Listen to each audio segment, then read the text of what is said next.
તો આજે હું તમારી જોડે શેર કરીશ દહીં અને ઘઉંના લોટમાંથી બનતી એક એકદમ ટેસ્ટી અને હેલ્ધી રેસીપી। આ રેસીપી એટલી સરસ બને છે કે આ વિડીયો જોઈ અને તમે પણ ઘરે આજે જ ટ્રાય કરશો। તો ચાલો હવે આપણે રેસીપી બનાવવાની શરૂઆત કરીએ। તેના માટે મેં અહીંયા માપી અને અડધા કપ જેટલું દહીં લીધેલું છે। તો આ રીતે એક મિક્સિંગ બાઉલ લઈ અને આપણે તેમાં લીધેલું બધું જ દહીં એડ કરી દઈશું અને ત્યારબાદ આ રીતે વિસ્કરની મદદથી તેને ખૂબ જ સરસ રીતે ફેટી લેવાનું છે। ત્યારબાદ હવે તેમાં 2 ચમચી જેટલો આપણે રવો એડ કરીશું અને તેને દહીંમાં એડ કરી અને તેને એકદમ સરસ રીતે આપણે મિક્સ કરી દેવાનો છે।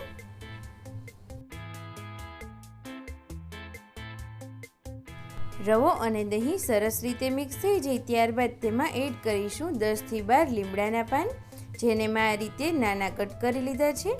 ત્યારબાદ 2 નંગ નાના કટ કરેલા મરચાં એડ કરીશું, 2 ચમચી જેટલી કોથમરી, જેને પણ સેમ આ જ રીતે કટ કરી અને તૈયાર કરી લીધી છે। ત્યારબાદ હવે તેમાં મસાલાઓ એડ કરીએ।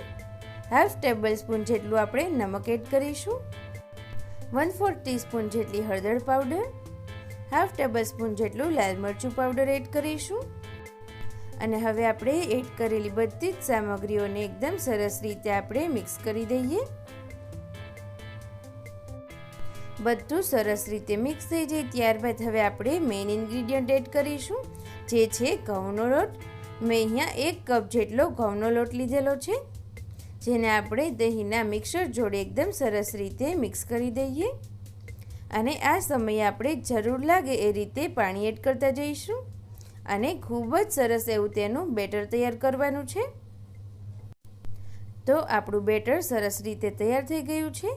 તો આ સમયે તેમાં હાફ ટેબલ સ્પૂન જેટલો ઈનો એડ કરીશું અને તેને ખૂબ જ સરસ રીતે આપણે બેટરમાં મિક્સ કરી દેવાનો છે। તો હવે બેટર કમ્પ્લીટલી બની અને તૈયાર થઈ ગયું છે અને અહીંયા આપણું તેલ પણ એકદમ સરસ રીતે ગરમ થઈ ગયું છે। તો આ રીતે ચમચીની મદદથી આપણે જેવી રીતે ભજીયા પાડીએ તેના કરતાં થોડા મોટી સાઈઝના આ રીતે આપણે તેને તેલમાં પાડી દઈશું અને ગેસની મીડિયમ ફ્લેમ પર આપણે તેને એકદમ સરસ રીતે કૂક થવા દેવાનું છે। આ રેસીપી ઘઉંના લોટની જ બને છે અને ખૂબ જ સરસ લાગે છે।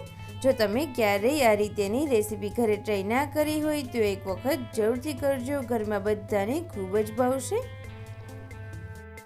નીચેનું લેયર એકદમ સરસ એવું ગોલ્ડન બ્રાઉન થઈ જાય ત્યારબાદ આ રીતે ચમચીની મદદથી જ આપણે તેની સાઈડ ચેન્જ કરીશું અને એકદમ સરસ રીતે બહારનું લેયર ક્રિસ્પી અને ગોલ્ડન બ્રાઉન થાય ત્યાં સુધી આપણે તેને ફ્રાય થવા દેવાનું છે।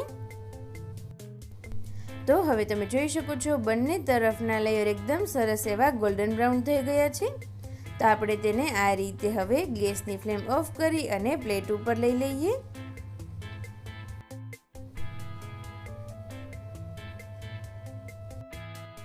તો હું અહીંયા તેને આ રીતે એક ઓપન કરીને પણ બતાવી દઉં। તમે જોઈ શકો છો અંદરથી એકદમ સરસ એવા સોફ્ટ અને કેટલા જાળીદાર બન્યા છે।